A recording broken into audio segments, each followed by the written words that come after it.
Hello, good evening. Nakahiga na ang person. What time na? What time na, May?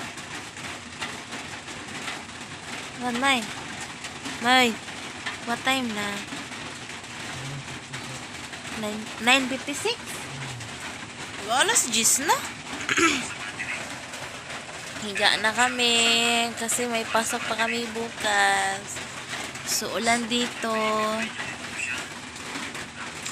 Timing talaga yung ulan na kakauwi lang na timing lang talaga siya kasi pinauwi muna kami bago siya umulan. So, ayan. Ay, mga kamami, so tired. Anyway, wala akong magawa. Charot na lang. Pwede pa hinahin. Gusto ko nang matulog.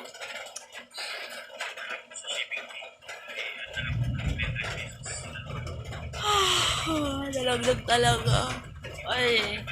So, sa Monday, may party may event kaming pupuntahan. So, siya, dapat ba may excited kasi event yan, party. Dapat ba may excited? Ako kasi, parang, hindi ako excited. Parang, hindi ko ma-explain, excited o hindi. Kasi, basta nakakahiya. Diba nakakahiya? Pero wala kaming magawa kasi kailangan talaga namin pumunta doon. Nakaka-excited naman talaga. So, di ka mo kuyog, May. Di ka kuyog. Kuyog daw ka. Hindi kasi siya. Gusto kasi ng mga amo ko, dalhin daw siya kasi binyag kasi yon ng anak niya, anak ng amo ko. So, kailangan daw isama yung mister ko kasi holiday man daw yun. So, ayaw niyang sumama, hiya daw siya. Ha? Ha?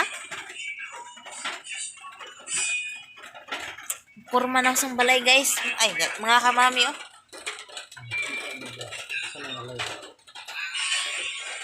Mga kamami, ayan.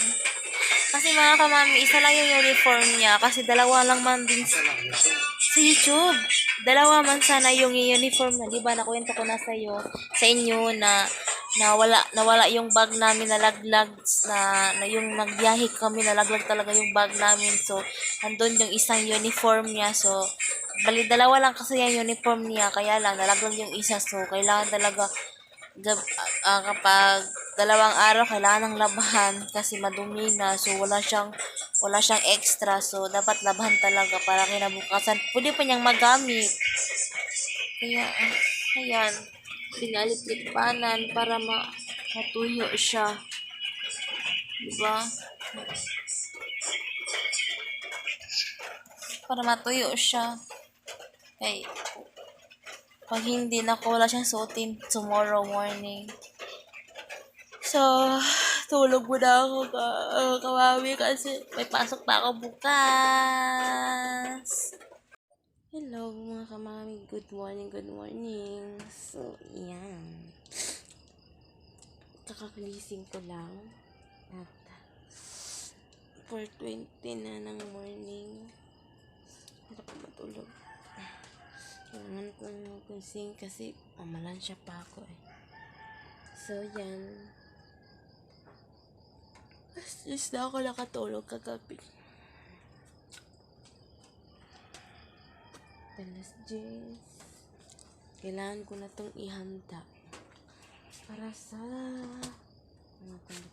so ito pala yung nilaban ko nung isang araw nung umuwi kami doon.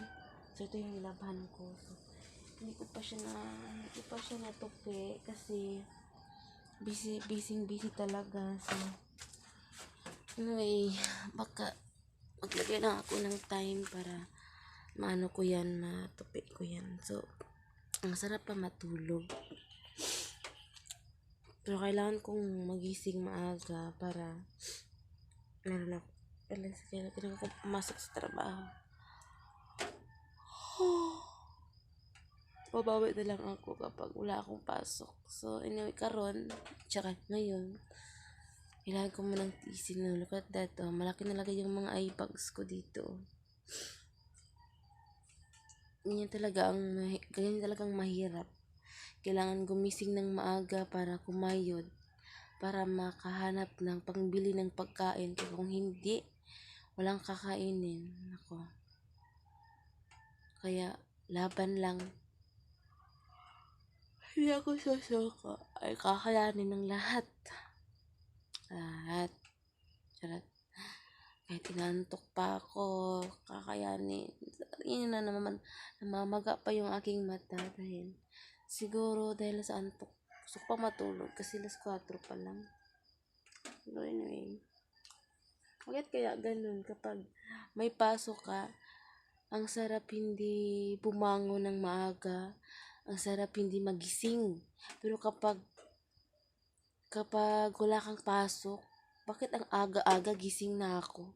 Parang nawawala yung antok ko, parang magising talaga ako kahit yun na nga nakakainis kasi wala ka nang pasok, gusto mo magpahinga pero hindi ka makapagpahinga kasi bigla ka lang magising ng maaga kahit gustuhin mo nga hindi mo na magising ng maaga pero magising ka talaga.